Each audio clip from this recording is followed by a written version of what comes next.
자, 오늘은 일생의 터전 이라는 주제죠. 성경은 잠언, 전도서, 아가인데 오늘은 과연 어디까지 할 수 있을지 하는 데까지 쭉 달려가 보도록 하겠습니다. 자, 지혜서라고 하는 것입니다. 지혜서. 다 지금 여러분들 잠언, 전도서, 아가, 이거는 지혜서에 속하는 책들이죠. 자, 지혜란 뭘까요?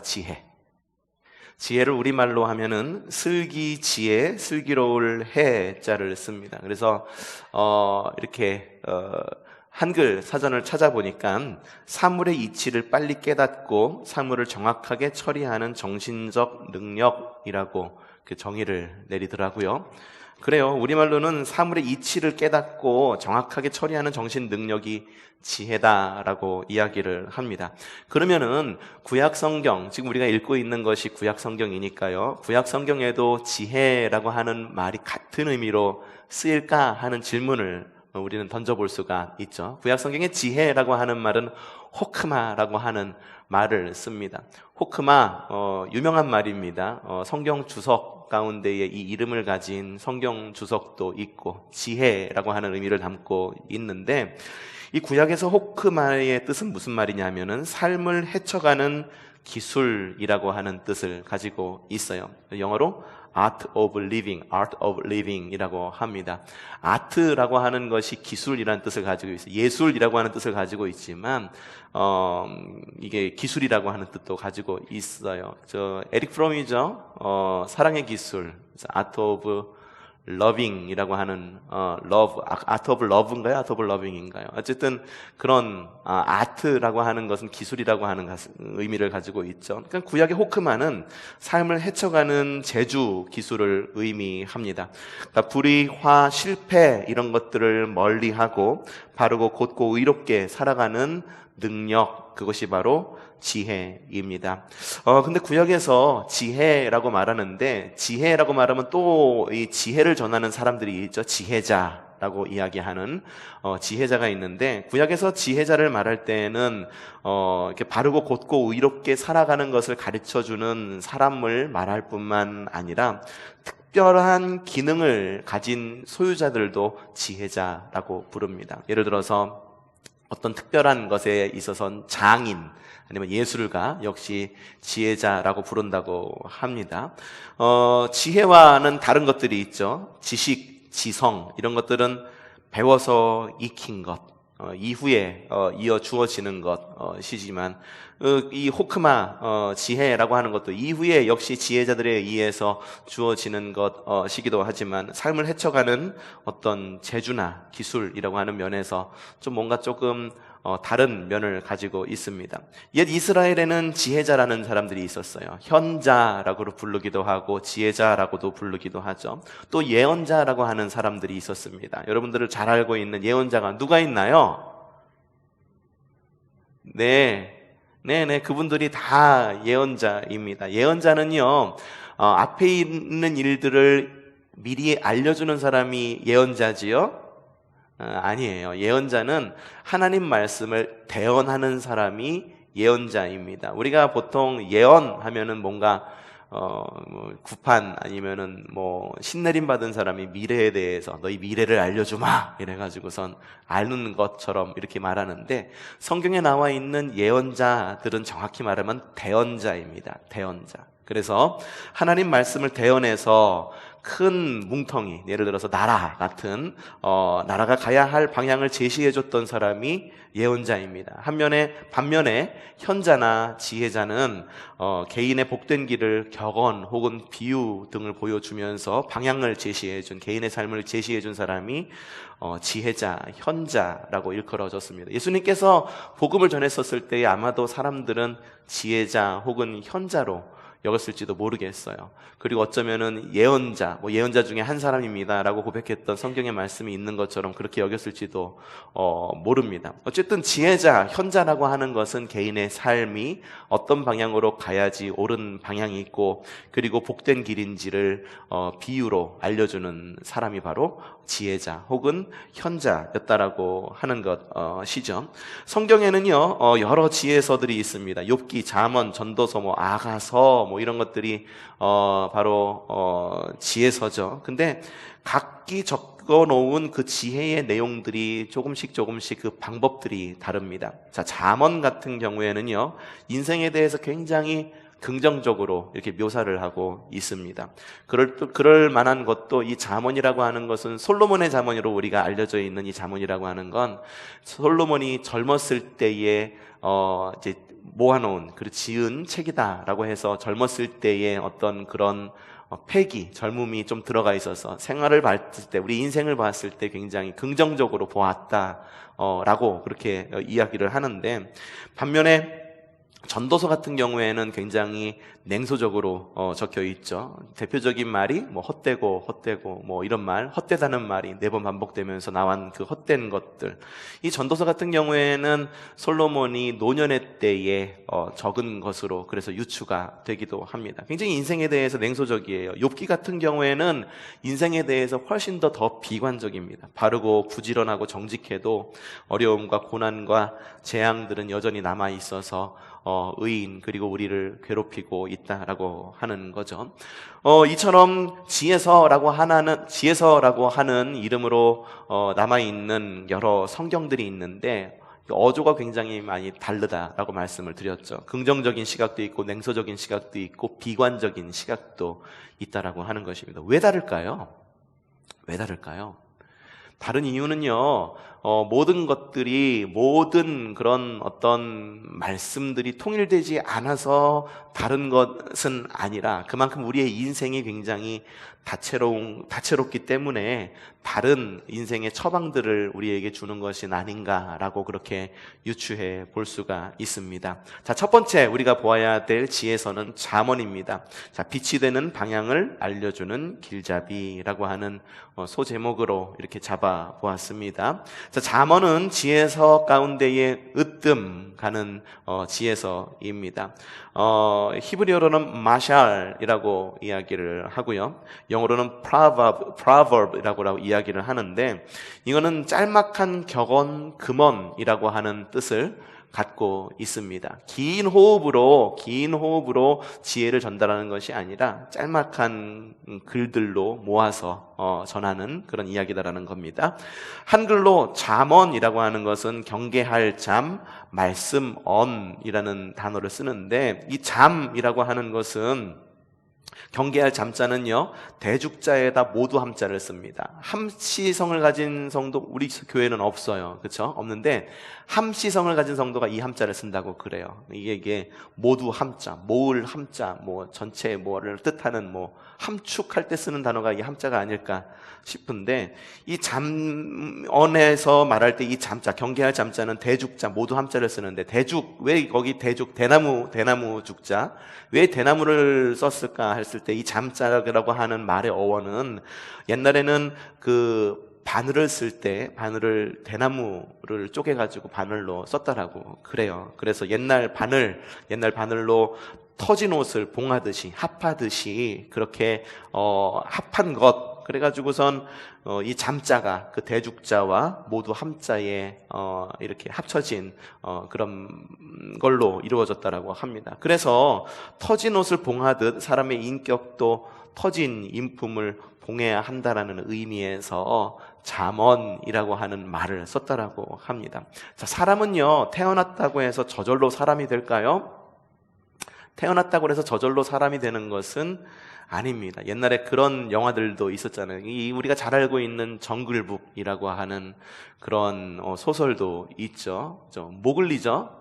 모글리가 나오는데, 모글리가 어렸을 때 정글에 버려져가지고 늑대에 의해서 키움을 받죠. 그러니까 늑대의 성품을 담는 거예요. 그러니까는 사람은 어느 환경과 어느 장소에서 자라느냐에 따라서 사람은 굉장히 다르게 자라난다. 그러니까 태어났다고 해서 저절로 사람이 되는 것이 아니다. 그렇기 때문에 사람은 자라나면서 다듬어가면서 다듬어져야지 쓸만한 제목이 된다라고 하는 거죠. 그렇기 때문에 이 잠언이라고 하는 것은 우리가 인생을 살아가면서 더 다듬어져가는 격언들로 이루어져서 우리의 삶을 더듬고 그래서 함께 살아가는 삶의 모습을 보여주는 굉장히 유용한 책이다 할 수 있습니다. 자, 잠언은요 솔로몬의 잠언이라고 우리는 전해지고 있죠. 솔로몬의 잠언이라고 하는 것은 솔로몬의 이름 아래 모여졌다라고 하는 의미를 담고 있습니다. 잠언을 실제로 읽어보면은 솔로몬 이외에 또 다른 저자들이 많이 등장을 합니다. 지혜 있는 자,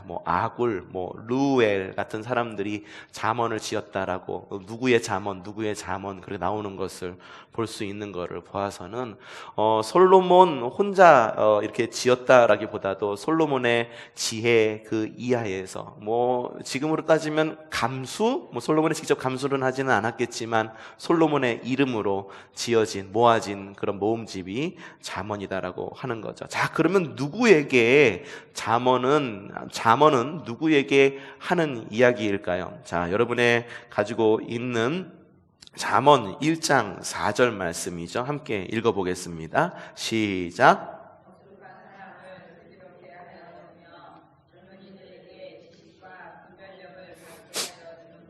네, 누구에게 하고자 하는 이야기인가요? 첫 번째, 어수룩한 사람. 두 번째, 젊은이들. 자, 어수룩한 사람, 우리가 여러분들 가지고 있는 성경, 지금 여러분이 읽은 건 새번역 성경이고요. 우리가 주일마다 읽는 개역 개정 성경에는 어수룩한 사람을 어리석은 자라고 번역을 해 놓았고, 젊은이들은 그냥 젊은 자라고 적어 놓았습니다. 어수룩한 사람이란 누구냐 하면 도덕적 방향 감각이 없어서 악에게 기울어질 수 있는 굉장히 단순한 사람을 바로 어수룩한 사람이다라고 정의를 내립니다. 젊은이들은 누구냐 하면 어린 소년 혹은 세상 물정 모르는 사람, 그 사람을 바로 젊은이들이라고 이야기합니다. 자, 여러분은 어느 쪽에 속하는 것 같습니까? 첫 번째 어수룩한 사람에 속하는 것 같습니까? 아니면 두 번째 젊은 사람에 속하는 것 같습니까? 젊은이들은 세상 물정 모르는 사람이라는 뜻을 가지고 있다고 하니까는 꼭 젊은 사람, 나이가 연소한 사람만을 의미하는 건 아니죠. 그렇죠? 세상 물정 잘 모르고 그런 사람들이구나. 그러니까 자, 어수룩한 사람에 속하는 것 같다. 예, 내리시고. 자, 그러면은 젊은이들에 속하는 것 같다. 예, 그러면은 손 안 드신 분들은 어느 곳에서 속하지 못하는 참 안타깝네요. 한 곳에는 속하셔야 될 텐데. 맞아요. 이 잠언이라고 하는 거는요, 대상이 어수룩한 자, 또한 젊은이들에게 하는 이야기입니다. 그래서 젊은이들이 모여 있는 젊은이들 예배가 이렇게 이렇게 세워져 있는 교회 같은 경우에는 이 잠언으로 성경 말씀을 많이 전해요. 젊은이들에게 하는 말씀. 그래서 청년의 때에 주님을 경외하는 법, 주님 말씀을 듣는 법을 갖다가 많이 잘 가르칩니다. 자, 잠언의 형식은요, 다양해요.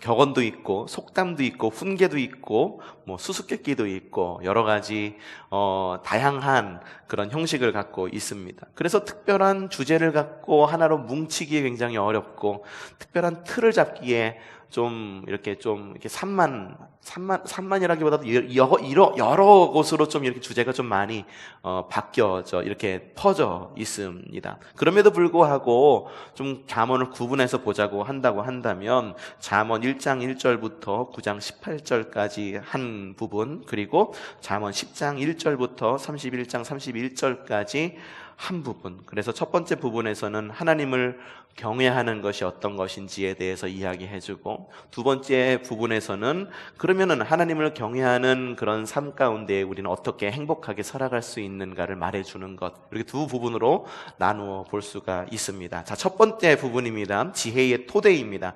하나님을 경외하기, 지혜의 토대이죠. 하나님을 경외하는 것이 지혜의 토대다라고 이야기하고 있어요. 그래서 세상의 성공보다 주님께 속하는 것에 굉장히 많은 관심을 보여주고 있습니다. 잠언 1장에 나와 있는 말씀 읽어보죠. 시작. 경외하는 것이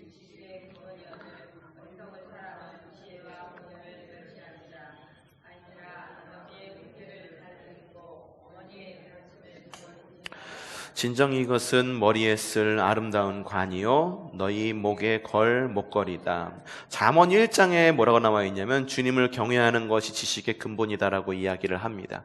첫 번째 부분의 마지막 장은 어디냐면 9장인데요. 9장은 또 어떻게 9장엔 또 뭐라고 적혀 있느냐? 한번 9장에 나와 있는 말씀 읽어보죠. 시작.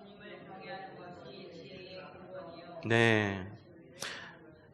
네, 맞아요. 주님을 경외하는 것이 지혜의 근본이다라고 똑같이 나와 있습니다. 처음 시작하려는 부분도 역시 주님을 경외하는 것이 지식의 근본이다라고 이야기하고, 그리고 마지막 첫 번째 잠언의 첫 번째 단락, 첫 번째 부분, 첫 부분에 있어서 첫 번째의 마지막 단락에도 역시 주님을 경외하는 것이 지혜의 근본이다라고 이야기를 하고 있는 거죠. 자, 잠언의 토대가 하나님을 경외하는 것이다라고 하는 것이 갖고 있는 의미는 무엇이냐 하면은 결국 성공의 기술이란 눈에 보이지 않는 부분에 달려 있다라고 하는 것입니다. 성공의 비결은 뭐냐 하면 눈에 보이지 않는 곳에서로부터 출발한다라고 하는 거예요. 보면은 야, 저 사람 어떻게 저렇게 성공한 삶을 살았지? 어떻게 저 사람이 저렇게 성공한 삶을 살아가고 있지? 그렇게 우리는 이렇게 동경하죠. 얼마 전에 라디오를 들으면서 이렇게 운전을 하고 있었었는데 라디오에서 얼마 전에 그 대통령과의 대화 시간이 있었었죠. 그것에 대해서 또 말도 많더라고요. 말도 많고 논란도 많고 잘했다라는 의견도 많고 어쨌든 의견이라고 하는 것은 두 개로 이렇게 나눠지게 되어 있는데 거기서 지금의 사람들, 특별히 젊은이들이 가장 원하는 직업이 뭐라고 이렇게 집게 된지 아세요? 뭘 것 같아요? 여러분들이 생각할 때 뭘 것 같습니까? 공무원이라고 말할 줄 알았어요. 저는 공무원이라고 말해요. 근데 제가 주위에서 볼 때도 공무원이 되고자 노력하는 사람들이 굉장히 많아요.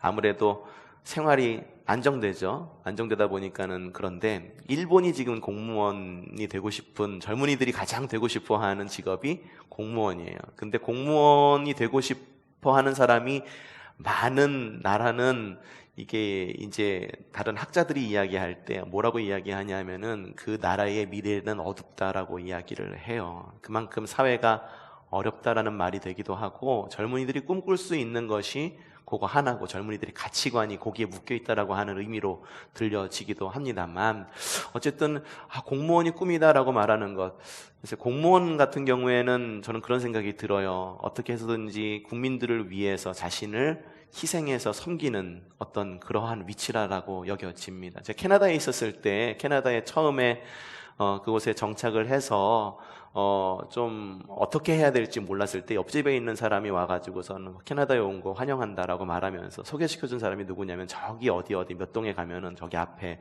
타운하우스 어디에 가면은 저 사람한테 가면은 도와줄 거야. 그러니까 왜 저 사람이 나를 도와줄 거라고 생각하느냐 물어봤더니만 저 사람이 젊었을 때에 공무원 일을 하다가 은퇴하신 분이에요. 그러니까는 저분은 우리를 위해서라면 뭐든지 해줄 수 있는 분이에요. 그러니까는 어려움이 있거나 나라의 일을 할 때 무슨 서류를 꾸밀 때 어려운 일이 있으면 저분한테 가면 저분은 기쁘게 도와줄 거예요 라고 하면서 공무원이었던 분을 저한테 소개시켜 주더라고요. 실제로 캐나다에서 공무원이라고 말하면 정말로 좀 일을 굉장히 좀 많이 해요. 이게 낙엽이 많거든요. 굉장히 낙엽이 많아요. 그래서 여러분 그 캐나다 하면 떠오르는 게 국기에 메이플, 그쵸? 나뭇잎사귀, 빨간색 나뭇잎사귀가 있죠. 그 메이플 나뭇잎인데 이게 다 떨어져요. 가로수도 다 떨어지고 그러면은 그것들을 다 누가 치우냐면은 공무원들이 일일이 다 점검을 해요. 공무원들이 다 점검을 해가지고 하수구 막힌 곳 없나 다 그래갖고선 일부러 손으로 다 끄집어내고, 그리고 눈이 엄청 많이 내립니다. 그럼 공무원들은 그때부터 이제 비상 사태인 거예요. 눈이 얼마나 많이 내리냐 하면은 제가 갔을 때가 가을 겨울이었었는데 눈이 너무 많이 와가지고선 1m는 기본이었던 것 같아. 그러다 보니까 차가 다닐 수 없는 거야. 치우지 않으면. 밤새도록 눈 미는 차 갖고선 골목골목 가다 다니면서 눈을 다 밀어내고, 그리고 이 손으로 다 치우고, 이런 일을 갖다가 누가 하냐면은 공무원들이 다 일을 해요. 그러니까는 캐나다 같은 경우에는 글쎄 뭐 우리나라와 단순 비교하기는 좀 어려운 부분이 있기는 하지만 어쨌든 공무원이라고 하는 사람들은 사람들로부터 존경받는 이유가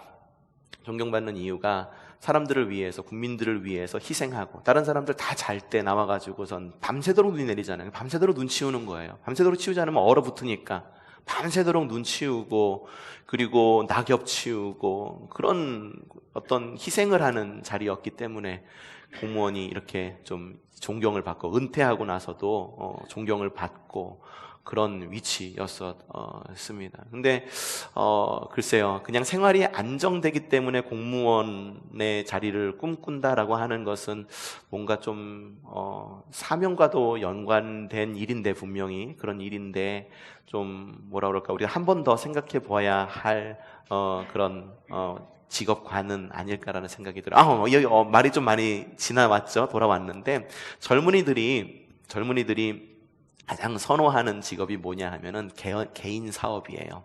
개인 사업을 하기를 원한대요.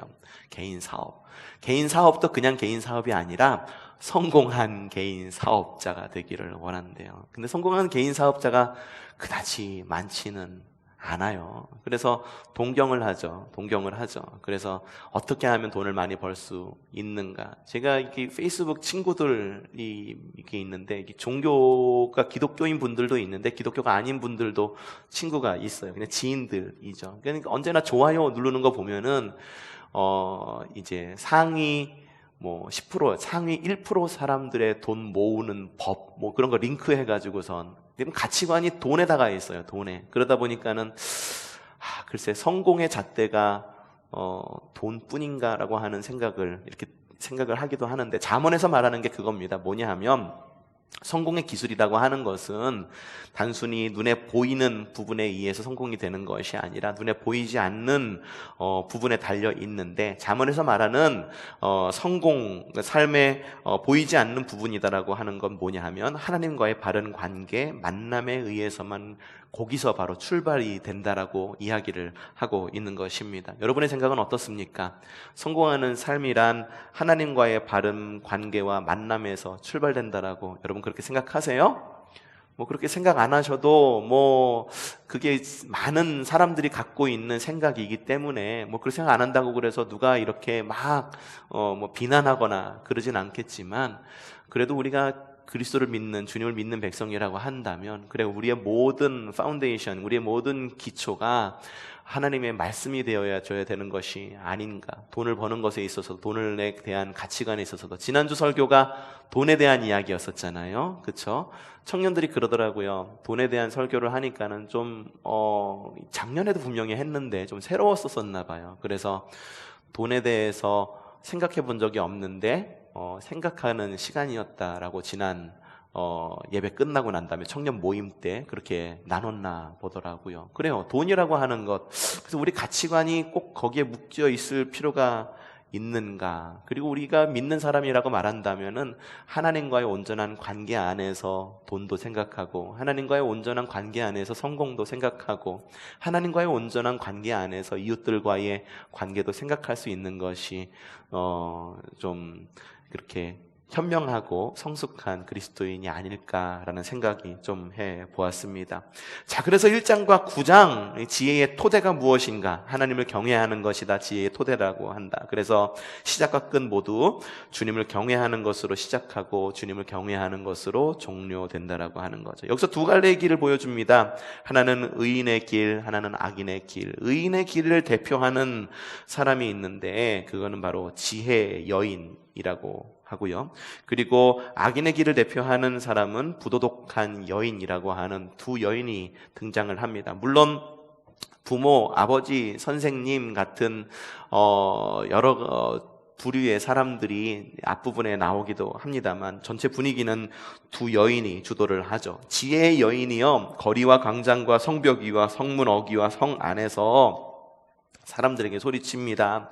언제까지 어리석음을 따르며 살겠느냐라고 하면서 사람들에게 막 꾸짖습니다. 하지만 부도덕한 여인은 집 앞과 마을 높은 곳에서 어리석은 자의 길로 자꾸만 유혹하는 거예요. 두 개가 대비돼요. 그래서 어떤 책에는 그렇게 써여 있기도 합니다. 지혜 여인이 전한 것은 복음이고 부도덕한 여인이 선포한 것은 소음이다. 복음과 소음 사이에서 우리는 어떠한 어떠한 소리, 어떠한 말을 따라 살아갈 것이냐, 우리 선택해야 된다라고 이야기하는 것도 본 적 있습니다. 자, 어리석은 사람이란 누구냐? 첫 번째는 어수룩한 사람이다. 두 번째는 미련한 자다. 미련한 자는 1장 7절 보니까는 경험 부족으로 판단력이 떨어지는 사람을 미련한 자라고 이야기한다라고 말합니다. 악한 자다. 어리석은 자들이란 악한 자다. 나쁜 짓을 거침없이 자행하는 사람이 악한 자다라고 이야기하고요. 어리석은 자는 거만한 자이고 또한 미련한 자이다. 자, 미련한 사람이란 어떤 사람일까? 잠언에서 말하는 미련한 사람이란 우물쭈물하다가 쉽게 유혹에 넘어가는 사람이 미련한 사람이래요. 이것도 결정 못 내리고 저것도 결정 못 내리고 지금 이렇게 결정을 못 내리고 있다가 그냥 우물쭈물하다가 그냥 유혹에 사람들이 하는 말에 혹하니 넘어가가지고 그래 여기가 맞는 것 같다 나가갖고선 쫓아가는 사람, 그 사람이 바로 미련한 자라고 그렇게 이야기를 한다라고 하는 거예요. 또 다른 이야기가 등장을 해요. 앞부분에 있는 자본의 앞부분에는 또 다른 이야기가 나오는데 가정에 대한 이야기입니다. 1장부터 9장까지의 이 이야기를 듣는 대상은 아까 전에도 이야기했듯이 젊은이들과 미련한 자라고 이야기했지만 또 다른 대상, 그를 모두 통틀는 자가 누구냐 하면은 바로 내 아들아 라고 하는 말에 나와 있어요. 내 아들, 내 자녀에게 이야기하는 거예요. 젊은이들에게 이야기하는 거죠. 내 아들아 라고 부르면서 가정에 대한 밑그림을 그려주는 것을 볼 수가 있어요. 잠언 5장 15절부터 18절 한번 읽어보죠. 시작. 너는 내 우물을 내 물을 마시고 어찌하여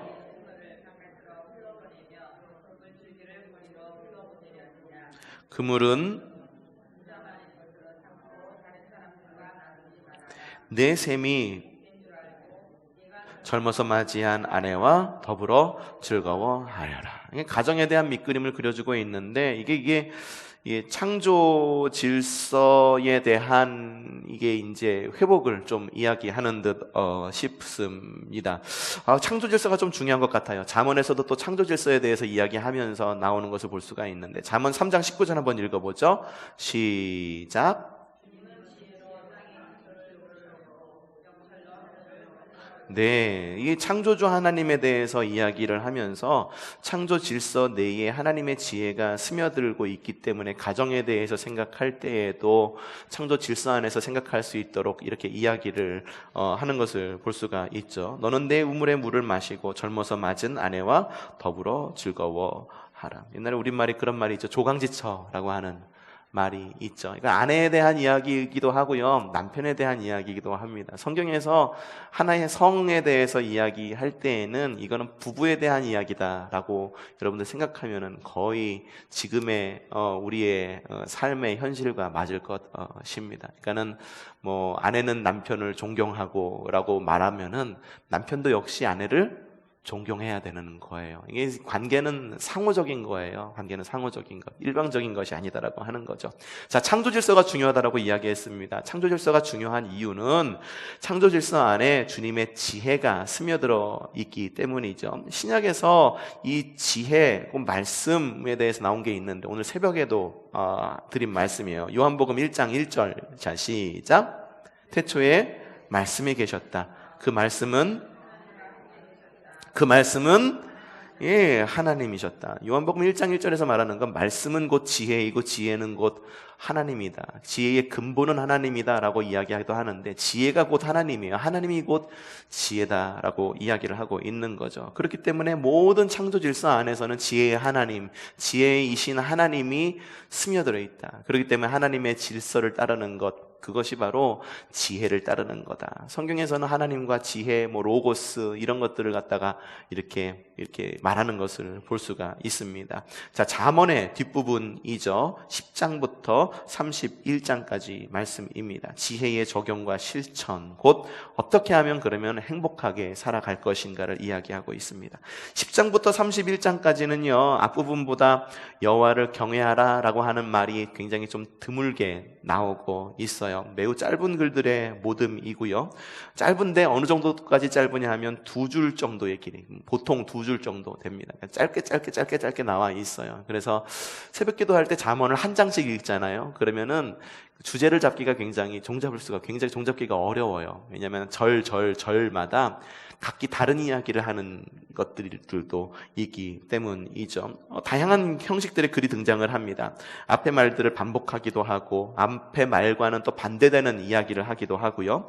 앞의 말을 하고선 그것에 대한 결론을 맺는 이야기가 등장을 하기도 합니다. 근데 여기서 말하는 것은 무엇이냐? 결국은 이렇게 여호와를 경외하는 걸 드물게 이야기하면서 또 짧은 글들의 모음이긴 하지만 결국은 뭘 이야기하는 거냐 하면은 인생은 결국은 선택의 기로에 놓여져 있다라고 하는 것, 인생의 행복을 위해서 선택을 잘해야 된다라고 하는 것 이야기하고 있습니다. 잠언 15장 16절부터 17절 읽어보죠. 시작. 재산이 적어도 재산이 많아서 하는 것보다 서로 사랑하며 채소를 먹고 사는 것이 서로 미워하며 기름진 쇠고기를 먹고 사는 것보다 낫다. 선택해야 된다라고 하는 거예요. 재산이 적어서 적어도 주님을 경외하는 것이 낫고, 재산이 많아서 다투며 사는 것보다 낫다. 서로 사랑하면서 채소를 먹고 사는 것이 서로 미워하면서 기름진 쇠고기를 먹고 사는 것보다 낫다. 하나를 선택하라고 하는 것입니다. 행복을 선택할 것이냐, 행운을 선택할 것이냐. 여러분은 뭘 선택하고 싶습니까? 행복을 선택하고 싶습니까? 행운을 지난번에도 말씀드렸죠. 많은 예화로 사용하는 이야기, 사람들이 행운을 찾아서 네잎클로바를 이렇게 찾으려고 해요. 네잎클로바의 꽃말이 행운이죠. 행운을 찾아서 네잎클로바를 찾으려고 많은 클로버들을 밟고 네잎클로바를 찾는데, 그 수많은 세잎클로바의 꽃말이 뭐라고 그랬어요? 행복이다라고 하는 거. 많은 목사님들이 이걸 많이 예화로 사용을 합니다. 둘 중에 하나 좀 선택할 수 있어야 돼요. 행운을 찾기 위해서 행복을 밟는 삶을 살아가겠느냐, 그 많은 행복들 누리면서 살아가겠느냐. 여러분은 좀 어떻으면 좋겠습니까? 행복한 삶이었으면 좋겠어요? 아니면 행복 말 그대로 한번 좀 빵하니 터지는 그런 행운의 삶이었으면 좋겠습니까? 둘 다 있으면 좋겠죠? 욕심이 그래요. 둘 다 있으면 좋겠어요, 사실은. 하지만 둘 중에 하나를 언제나 선택할 기로에 놓이게 됩니다. 선택할 수 있는 기로에 놓이게 됩니다. 그럼 여러분이라고 하면은 무엇을 선택하겠는가? 그걸 이야기하는 거예요. 자, 행복한 삶을 위해서는 어떤 것에 좀 귀를 기울여야 되는가? 겸손해야 되고, 그리고 남의 충고도 들을 줄 알고, 신중해야 되고, 이해심이 있어야 되고, 부지런해야 되고, 말조심해야 되고, 다른 사람들에게 믿음을 줄 수 있는 신용이 있어야 되고, 자선을 해야 될 줄 알고, 간통을 해서는 안 되고, 음주를 경고하는 이야기도 나옵니다. 포식은 많이 먹는 것도 경고하는데, 어떡하죠? 저 많이 먹는 거 좋아하는데, 맛있는 거 많이 먹는 거 좋아하는데, 포식도 경고합니다. 사치를 경고합니다. 악행을 경고합니다. 해서는 안 되는 일들도 나와 있어요. 게으르지 말고, 술에 취하지 말고, 방탕하지 말고, 거짓된 상거래 하지 말아라 라고 이야기를 합니다. 해서는 안 되는 일들, 누구나 조금씩을 발을 담그고 있는 일들이에요. 술에 취함, 그래, 성경에 술에 취하지 말라고 하니까는 술 조금만 마셔서 나의 주량은 얼마다, 술에 취하지 않을 정도로만 마셔도 된다.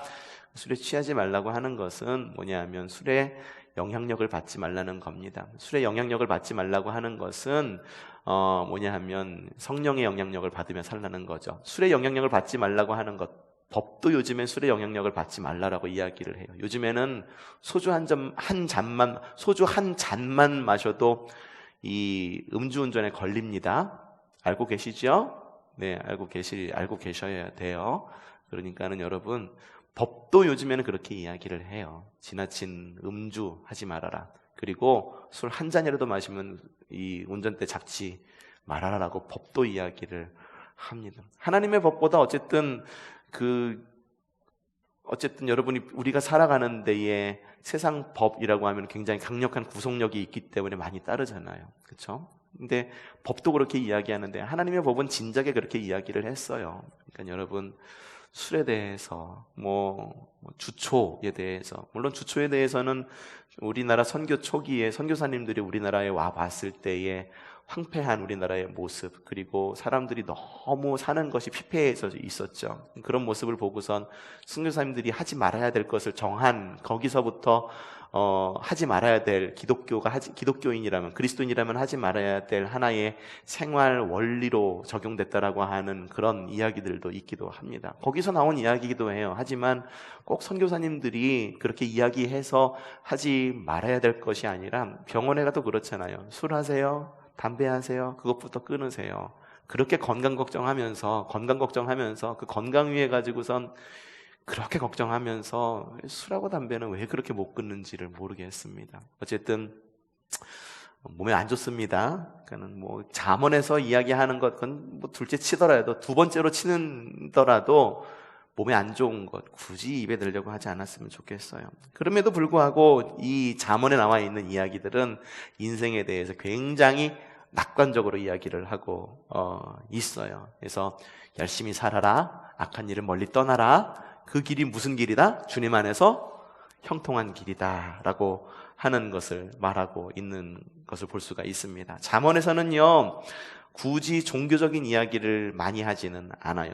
출애굽에 대한 이야기, 혹은 언약, 성막, 예배, 성전, 속죄, 이런 이야기들은 나와 있지는 않아요. 하지만 하고자 하는 말은 뭐냐 하면, 다른 성경에서 하는 말과 같아요. 뭐냐면 세상 속에 살면서 세상과 섞이지 않는 세상살이, 우리가 어떻게 살아야 되는가를 이야기를 하고 있는 거죠. 여러분은 세상 속에 살아가고 있어요. 그렇죠? 하나님 나라를 똑 떨어뜨려 갖고 살아가고 있나요?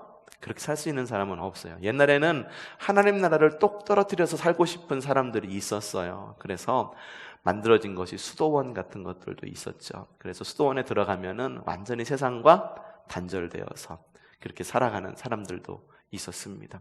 하지만 교회는 산속에 있지 않아요. 절은 산속에 있어요. 그렇죠? 하지만 교회는 세상 속에 있습니다. 도시 속에 있어요. 이 말은 뭐냐 하면 세상 속에 살아가는 그리스도인들을 위한 그런 공동체라고 하는 거예요. 그러니까 우리가 세상 속에 산다라고 하는 것은 도무지 우리가 신앙생활과 쪼개어 놓을 수 없는 것이다라고 하는 거예요. 그러니까는 세상에서의 삶, 그리스도인의 삶, 쪼갤 수 없는 거예요. 거룩한 삶이다라고 말하는 것을 말하면서 영적인 삶과 육적인 삶을 종종 나누기도 하죠. 근데 영적인 삶, 육적인 삶은요, 나눌 수가 없어요. 우리가 영혼, 육으로 이루어진 하나의 인격체이듯이 나눌 수 없습니다. 여러분, 영만으로 존재할 수 없어요. 마음만으로도 존재할 수 없어요. 육신만으로도 존재할 수 없어요. 육신만 존재하고 있으면 좀비예요. 그렇죠? 젊은이들 많이 보는 좀비 영화 이래가지고선 다니는 좀비예요. 그러니까 이게 사람이라고 할 수 없는 거죠. 우리가 영혼, 육을 떼어놓아서 사람이라고 말할 수 없듯이 우리의 삶 역시 마찬가지예요.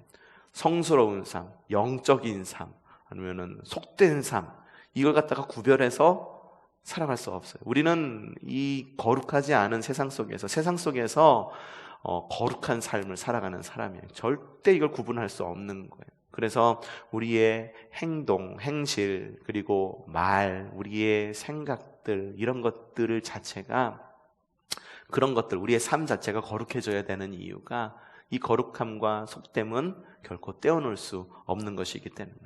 잠언에서 이야기하는 게 그거예요. 세상 속에 살면서 세상과 섞이지 않는 세상살이. 엄청난 숙제입니다. 보편적 윤리처럼 보이지만 창조주 하나님이 세우신 질서 안에서 과연 우리는 어떻게 살아가야 될 것인가를 이야기하고 있는 것이 바로 잠언의 이야기입니다.